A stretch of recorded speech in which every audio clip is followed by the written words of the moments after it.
Sup? Hey guys, forgive me for using my avatar on this one, but I am really sick, and trust me, you don't want to see me right now. Anyway, today I have for you the Yule writing tag. This is created by Amelia, and I will link you her channel in the description. So be sure to check her out. She has some good shit, okay? Now, this is a drawing of Bianca and Dal. They're the only ones I made thus far, but I still wanted to show them to you. Just wanted to share them real quick.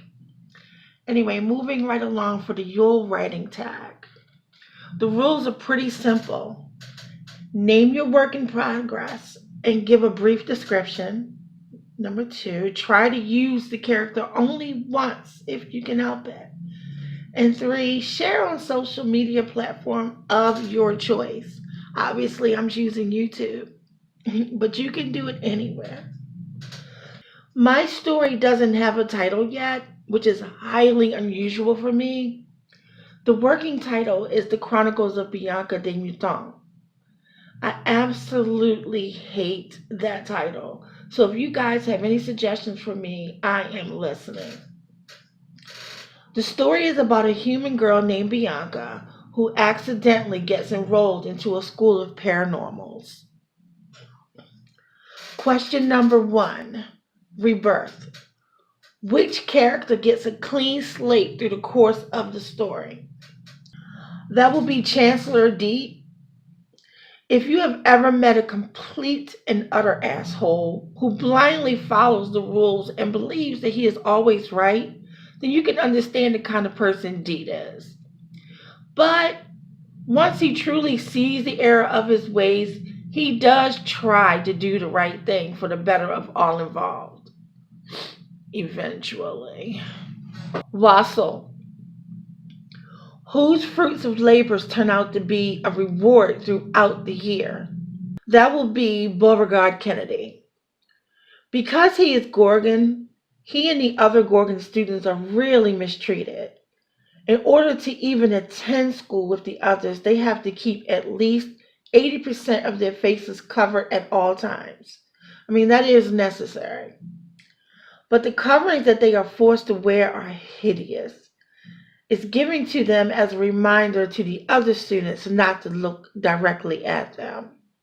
Bo takes all that is given to him, no matter how bad, and he is determined to prove that he and his kind deserve to be a part of the population, and ultimately he makes strides in making that a reality. Number 3, evergreens.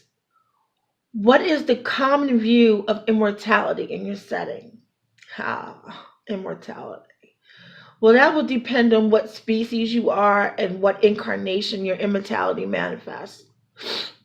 There are plenty of immortals in this series. They are held in high regard and are pretty much considered gods over the rest. If you are a species that dies and are reincarnated, you're sort of middle class and no one cares one way or the other. You are not important until you shake your mortal coil once and for all and move on into the next plane of existence. So now, if you die and don't reincarnate and don't move on, essentially becoming a ghost or specter, you are an outcast. The ghost community are fighting hard for their rights, and currently they are losing. Number 4, log. Who's always too cold during the winter? Well, that would be Peter. He is, as he likes to say, almost 14. He never just says 13. He's almost 14. And he's a ghost. So naturally, he's chilly, winter or not. He's been at the school for quite a few years, but this year was the first time he was given the same rights as the other students, such as a dorm and roommates, Before this year, all ghost students were left to just roam the halls since the council didn't feel as though they needed accommodations. But after years of fighting, they won this small victory. Number 5, introspection. Twist. It's for the author. What do you do to help you plan your work in progress? Excuse me. Well, I start off like most everyone else with brainstorming and info dumping and all that groovy stuff. I take that info and then I create character bios and my first outline. Then I begin setting up folders and files based on the outline. I determine how long I will need to then write the story. I'll break it into sections based on that determination. Then I will write until I'm done the first draft. After that, I'll take the first draft and create a new outline if I need to, or update the original one, and then write the second draft. I'll make a video that better explains this in the very near future. Number 6, night. Which character is fondest of the night and or the wintertime? That would be Melody Diaz. She loves all the seasons equally for their various gifts. So she doesn't really, necessarily have a favorite with that. But she loves the night. She thrives. Melody is Lycan, and she's also a princess, second in line to the throne. Her father has been the main reason so many other races are getting the rights they deserve. So the Diaz clan are both well loved and well hated. Whew, there's some stuff y'all not ready. Number 7, gifts. Who deserves a gift after all they have gone through in your work in progress? Well, that will be Bianca de Mouton. This poor girl is placed in the middle of a war zone. She is abruptly introduced to a world and beings that she either didn't know existed or believed to be myth, and at a time when the races are fighting each other for equal rights for everybody. It's a mess. The only race not included in the fighting are humans. They're not especially light, so basically, the others are pretty much waiting for them to all just go extinct. Of course, everyone doesn't feel this way, but since humans tend to be more trouble than they are worth, not many stand up for them. So Bianca arrives on the scene totally unaware of all the stuff going on. To say the least, she is not safe and narrowly escapes death on more than one occasion. Even the folk who believe that she should have equal rights still feel that being at MSA is not a good idea. Number 8, caroling. Who would lead the caroling effort for your characters in an alternate universe? That would be Esperanza Diaz, crown princess and next in line for the throne. She is probably the sweetest, the smartest, and the toughest kid in the school.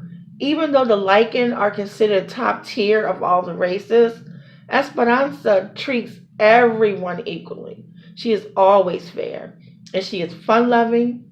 She's just great. Everyone loves her. So no matter who they are, they just love her. Whatever side you're on, you still love Esperanza. All right, number 9, Kris Kringle. What's a winter holiday myth from your setting? Bonus imaginary points if it's not a Santa clone. But in all honesty, my setting is this current world. So any and all winter holidays are observed. Actually, it's if it's a known holiday, it's celebrated because this world is our world. Think about it like this: all these races live together. Humans are the only ones in the dark, and that's on purpose because of how much of a bother humans have proven to be. So you may think the people that are next door to you are human, but they could very well be Nosferatu, Fae, Lycan, or a myriad of others. So all winter festivities are just observed. Number 10, mistletoe. Who wants a romantic night for the holidays? That would be Dao Lo Singh. The boy is just fresh, okay? But come on, he is only 16, so he can't help it.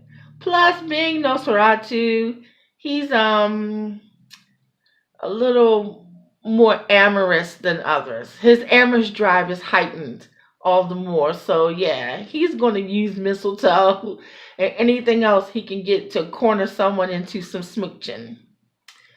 Yeah, gotta love that. Number 11, cookies. Who stole all the winter holiday treats? Chad. Yeah, Chad. Chad is a Squatch. Like Melody, his father has a lot of clout and has been known to be the deciding vote in how shit goes down. But at the same time, they are very chill. Just think like surfer dude. Then you have the Squatch. If they don't want to play along, they don't. And no one can make them. A little tidbit on the Squatch.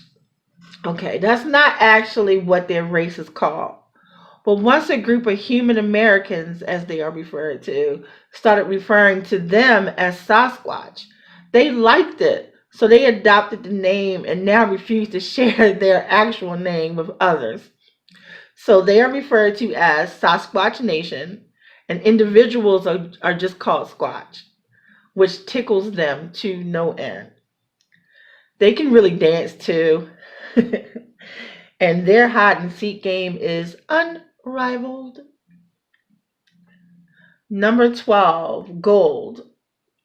Who goes all out on gifts and who does everything homemade to avoid the cost? Well, that's going to be Mary Shelley Academy just as a whole. The school takes great care of its students. It's not easy to get into this private school, but if you do, you are treated like gold while you are there. No one really thinks along the lines of avoiding cost or whatever. They just give. So that's that. Number 13, witchery. Who would use magic purely for world peace? Hands down, that would be Barack. He is amazing. One of the immortals, and he is the High Chancellor. He's the voice between the two planes who speaks for the other immortals regarding race relations and species affairs. He rarely interferes, at least not in the way he would like to, but if shit gets, to be too heavy, he will put his foot down. His word is instant law and is not questioned nor challenged. So, that's my Yule writing tag. I hope you enjoyed it. And until next time, you know what to do.